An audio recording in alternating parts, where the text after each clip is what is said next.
Hello दोस्तों, आप सभी का वेलकम है आरके एजुकेशन पॉइंट में। दोस्तों इस वीडियो में हम आपको बताएंगे ग्राम एटॉमिक मास और ग्राम मॉलिक्यूलर मास। क्लियर? छोटा सा टॉपिक है, बहुत आसान है। क्लियर? देखे चले। तो सबसे पहले बात करते हैं ग्राम एटॉमिक मास। ठीक है, तो यहाँ पर मैंने डेफिनेशन लिख रखी है, जरा ध्यान से समझिएगा उस डेफिनेशन को। Amount of substance whose mass in grams is numerically equal to its atomic mass, उसको आप ग्राम एटॉमिक मास कहते हो। क्या बोल दिया भैया? अरे सिंपल है, देखो यहाँ पर एक एग्जांपल है। अगर मैं आपसे कहूँ ऑक्सीजन का एटॉमिक मास कितना है, एटॉमिक मास तो निकाल रखा है ना, AMU यूनिफाइड मास, AMU एटॉमिक मास यूनिट नहीं निकाल रखा, तो उसके ऊपर मैंने वीडियो बना चुका हूँ। आप यूट्यूब पे सर्च कर सकते हो या फिर भाई साहब आप चैनल पे जाके प्लेलिस्ट में देख सकते हो, तो वहाँ पर आपको मिल जाएगी atomic mass by R K education point. करना पड़ता है। चलो हाँ, एटॉमिक मास ऑफ ऑक्सीजन की अगर हम बात करें, ऑक्सीजन का एटॉमिक मास कितना है? 16U। कितना? 16U या फिर 16 AMU एटॉमिक मास यूनिट। ठीक है, अच्छा अगर हम उतना ही, ध्यान सुना मेरी बात को, एक एटम का, एक ऑक्सीजन के एटम का मास कितना है? 16 AMU, 16 यूनिफाइड मास। अगर आप 16 ग्राम ही ऑक्सीजन गैस लेते हो, अगर आप क्या काम करते हो, 16 ग्राम ही ऑक्सीजन की गैस लेते हो, उस 16 ग्राम को आप क्या कहोगे? Gram atomic mass of oxygen. अरे भैया आसान भाषा में समझ लो कि हम AMU को हटा के ग्राम लगा रहे हैं। ठीक है, हम AMU को हटा के ग्राम लगा रहे हैं। जितने भी एलिमेंट, जैसे फॉर एग्जांपल हाइड्रोजन का एटॉमिक मास कितना होता है? 1 AMU या फिर 1U। अगर आप 1 ग्राम हाइड्रोजन लेते हो तो 1 ग्राम क्या हो गया? Gram atomic mass. मतलब जितना एटॉमिक मास है उतना ही अगर आप ग्राम ले लेते हो तो वो क्या बन जाता है? Gram atomic mass. क्लियर? अब ऐसा हो क्यों रहा, मतलब हम ये कर क्यों रहे हैं? अगर आप ध्यान से देखिए, इस चीज को ध्यान से ऑब्जर्व करना। अगर हम ये प्रैक्टिकली और सब एक्सपेरिमेंट्स करके देखा गया कि जब भी हम जितने मास है उतना ग्राम ले रहे हैं, जितना एटॉमिक मास है किसी भी एटम का, उतना ही अगर हम ग्राम लेते हैं तो उसके अंदर हमेशा इतने नंबर ऑफ एटम्स मिल रहे थे। मतलब ये ऑक्सीजन का एटॉमिक मास कितना होता है? अगर मैं आपसे पूछूं एटॉमिक मास कितना होता है? 16U। उतना ही ग्राम आपने क्या ले लिया? ऑक्सीजन गैस ले ली। मतलब 16 ग्राम के अंदर जब आपने नंबर ऑफ ऑक्सीजन एटम्स देखे तो वो कितना है? 0.22 इंटू 10 की पावर 23 ऑक्सीजन एटम्स। यहाँ तक समझ में आया कि नहीं आया? भाई ऑक्सीजन का एटॉमिक नंबर कितना होता है, सॉरी एटॉमिक मास कितना होता है? 16U। मतलब एक एटम का मास। आपने क्या काम करा? उतना ही ग्राम में ऑक्सीजन ली। तो जब ग्राम में 16 ग्राम ऑक्सीजन में एक ऑक्सीजन का एटम तो होगा नहीं, बहुत सारे ऑक्सीजन के एटम होंगे। तो जब हमने गिना तो भाई साहब वो आया 6.022 इंटू 10 की पावर 23 ऑक्सीजन एटम्स। ठीक है, यही चीज हमने हाइड्रोजन के साथ करी। हाइड्रोजन में इसका एटॉमिक मास कितना होता है? इसका एटॉमिक मास होता है 1U। और इसका अगर हमने 1 ही ग्राम हाइड्रोजन गैस ले ली और उसके अंदर जब हमने चेक करा कि कितने नंबर ऑफ हाइड्रोजन एटम्स होंगे, तो भाई साहब हमेशा निकल कर आया 6.010 की पावर 23 हाइड्रोजन एटम्स। और ये हर एक एलिमेंट ऑफ एटम के साथ है, एटम ऑफ एलिमेंट के साथ, हर एक के साथ। आप सल्फर ले लो, उसके साथ भी यही कहानी होगी। जैसे एक और एग्जांपल ले लेता हूँ, चलो सल्फर है, तो सल्फर का एटॉमिक मास कितना होता है? 16U। और आपने एटॉमिक मास 32U होता है इसका, और आपने 32 ग्राम ही सल्फर ले लिया। और उस 32 ग्राम के अंदर आपने जब नंबर ऑफ एटम्स देखे सल्फर के, तो वो अगेन यही आए। अजुवा हुई।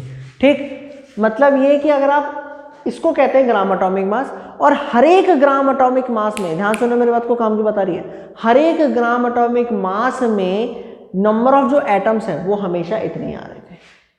ठीक फंडा मॉलिक्यूल्स के अंदर भी देखा गया, gram molecular mass. Gram molecular mass की भी डेफिनेशन वही है कि amount of substance whose mass in gram is numerically equal to its molecular mass. अगर आप मॉलिक्यूलर मास जितना ग्राम में ले लेते हो तो उसके अंदर जो नंबर ऑफ मॉलिक्यूल्स होंगे वो भी इतने होंगे, 6.022 इंटू 10 की पावर 23 मॉलिक्यूल्स। जैसे यहाँ पर एग्जांपल है O2 का मॉलिक्यूलर मास कितना है? 32U। और आपने 32 ग्राम ही ऑक्सीजन ले ली, मतलब 32 ग्राम ही O2 ले ली, तो उसके अंदर O2 के कितने मॉलिक्यूल्स होंगे? 6.022 इंटू 10 की पावर 23 मॉलिक्यूल्स। जैसे कि H2O है, अब H2O का एटॉमिक मास कितना होता है, एटॉमिक मास नहीं होता, मॉलिक्यूलर मास कितना होता है 18U।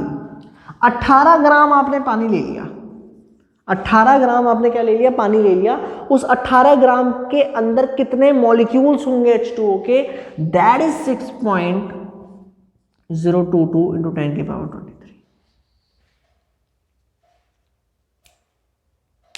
ठीक फंडा वहां पर होगा। O2 मॉलिक्यूलर मास कितना होता है, मॉलिक्यूलर मास होता है 32U। उतना ही ग्राम आपने क्या ले लिया, O2 ले लिया, उसके अंदर जब आपने देखा तो दैट इज 6.22 इंटू 10⁻23। इसको ग्राम मॉलिक्यूलर मास कहा गया। मतलब ये एक आसान भाषा में अगर हम कहा जाए कि जब भी हम ग्राम एटॉमिक मास निकालते हैं, या फिर एक एक करके बताता हूं, अगर आप ग्राम एटॉमिक मास निकालते हैं तो बेसिकली आप कितने नंबर ऑफ एटम्स का मास निकाल रहे हैं, 6.022 इंटू 10⁻23। अगर आप ग्राम मॉलिक्यूलर मास निकाल रहे हैं तो कितने मॉलिक्यूल्स का मास निकाल रहे हैं, 6.022 इंटू 10⁻23। इनको ग्राम मॉलिक्यूलर मास और ग्राम एटॉमिक मास कहा गया। मतलब आसान भाषा में इसको क्या कहा गया, इस नंबर को कहा गया एवोगैड्रो नंबर। ये फिक्स है, देखो हर एक के लिए फिक्स है। इसको क्या कहा गया, एवोगैड्रो नंबर। एवोगैड्रो साइंटिस्ट का नाम है, ठीक है, एवोगैड्रोस नंबर। और इस नंबर को एक और नाम दिया गया 1 मोल। तो 1 मोल कॉन्सेप्ट हम आगे अगली वीडियो में बताएंगे, लास्ट टॉपिक है इस चैप्टर का। तो अभी बस इतना समझ लो, ये 1 मोल है। ये क्या है, 1 मोल। मतलब भाई मेरे ये कि एक ग्राम मॉलिक्यूलर मास या फिर एक ग्राम एटॉमिक मास क्या दिखाता है, एवोगैड्रो नंबर दिखाता है, या फिर 1 मोल एटम दिखाते हैं, 1 मोल एलिमेंट या कंपाउंड दिखाता है।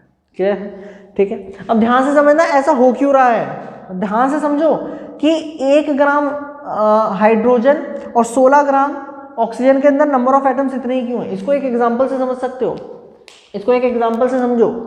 इसको हटाएं, देखो ध्यान से, इसको एक एग्जांपल से समझो। अगर मान लो आपके पास छोटी छोटी गेंदें हैं, कितनी गेंदें हैं, 10 बॉल है, और एक बॉल जो है वो 1 किलो की है, तो आपके पास मास कितना हो जाएगा भाई, 10 बॉल है, 1 किलो की छोटी छोटी बॉल है, तो कितने हो गए, 10 किलो। एक छोटी सी बॉल आपके पास है 1 किलो की, और आपके पास 10 बॉल है, तो कितनी हो गई, 10 किलो। मान लो आपके पास बड़ी बॉल है जिसका मास है 5 किलो, और ऐसी अगेन आपके पास 10 बॉल्स हैं, तो मास कितना हो जाएगा बताओ, 50 kg। भाई यही तो होगा, 5 × 10। इस एग्जाम्पल को ध्यान से समझना। यहां पर देखो एटम का मास 1 kg है, मतलब कि एक बॉल का मास 1 किलो है, बॉल 10 ही है, मास कम आएगा। अगेन अगर बॉल 10 ही है और हर एक बॉल का मास ज्यादा है तो मास ज्यादा आ जाएगा। ठीक इसी सिचुएशन को यहां डालना। हाइड्रोजन छोटी बॉल है जिसका एक एटम का मास छोटा है, तो 1 ग्राम के अंदर इतने नंबर ऑफ एटम्स आ जाएंगे। 1 ग्राम के अंदर इतने नंबर ऑफ एटम्स आ जाएंगे।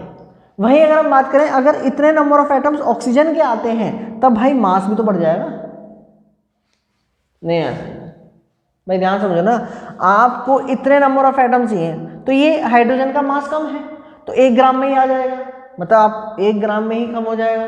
लेकिन इसका मास ज़्यादा है तो इतने नंबर ऑफ एटम्स आपको ज़्यादा ग्राम में आएंगे, ज़्यादा मास होगा उनका। इतनी बात है, इसको इससे रिलेट करो, अगर क्लियर हो रहा हो तो समझ में आना चाहिए भाई। क्लियर। तो ये ग्राम एटॉमिक मास है और ये ग्राम मॉलिक्यूलर मास है। याद रखना, इनको निकालने का बहुत आसान तरीका है कि एटॉमिक मास निकाल चुके हो, मतलब याद कर चुके हो, मॉलिक्यूलर मास भी निकाल चुके हो। एटॉमिक मास में यू हटा के ग्राम लगा दो, सिंपल, ग्राम एटॉमिक मास हो गया। मॉलिक्यूलर मास में यू हटा के वो निकालना जानते हो, नहीं निकालना जानते हो, उसके ऊपर भी मैं वीडियो बना चुका हूँ। ओहो प्रमोशन, हाँ चले, यू हटा के क्या लगा दो, ग्राम लगा दो, तो वो क्या बन जाएगा, ग्राम मॉलिक्यूलर मास बन जाएगा। सिंपल है। अरे भैया ग्राम एटॉमिक मास और ग्राम मॉलिक्यूलर मास निकालने के लिए कोई नया मेथड आपके लिए नहीं आएगा, वही पुराने वाली चीजें हैं, बस यू हटा के, एएमयू हटा के क्या लगा देना है, ग्राम लगा देना है, तो वही क्या हो जाएगा, ग्राम एटॉमिक मास और ग्राम मॉलिक्यूलर मास हो जाएगा। बस एक चीज मेरी याद ये रखना कि ग्राम एटॉमिक मास का मतलब क्या है, कितने नंबर ऑफ एटम्स का हम मास निकाल रहे हैं, इतने। ग्राम मॉलिक्यूलर मास का मतलब क्या है कि कितने नंबर ऑफ मॉलिक्यूल्स का हम मास निकाल रहे हैं। भाई कहाँ, सॉरी, क्लियर है, समझ में आया। सो आई होप आपको ये वीडियो पसंद आई हो, आपको समझ में आया हो ग्राम एटॉमिक मास और ग्राम मॉलिक्यूलर मास क्या है। अगर आपको दोस्तों ये वीडियो पसंद आती है तो प्लीज़ इस वीडियो को लाइक, शेयर और सब्सक्राइब करना ना भूलिएगा आरके एजुकेशन पॉइंट को। फिर मिलेंगे ऐसी ही एक और वीडियो के साथ, जब तक के लिए गुड बाय।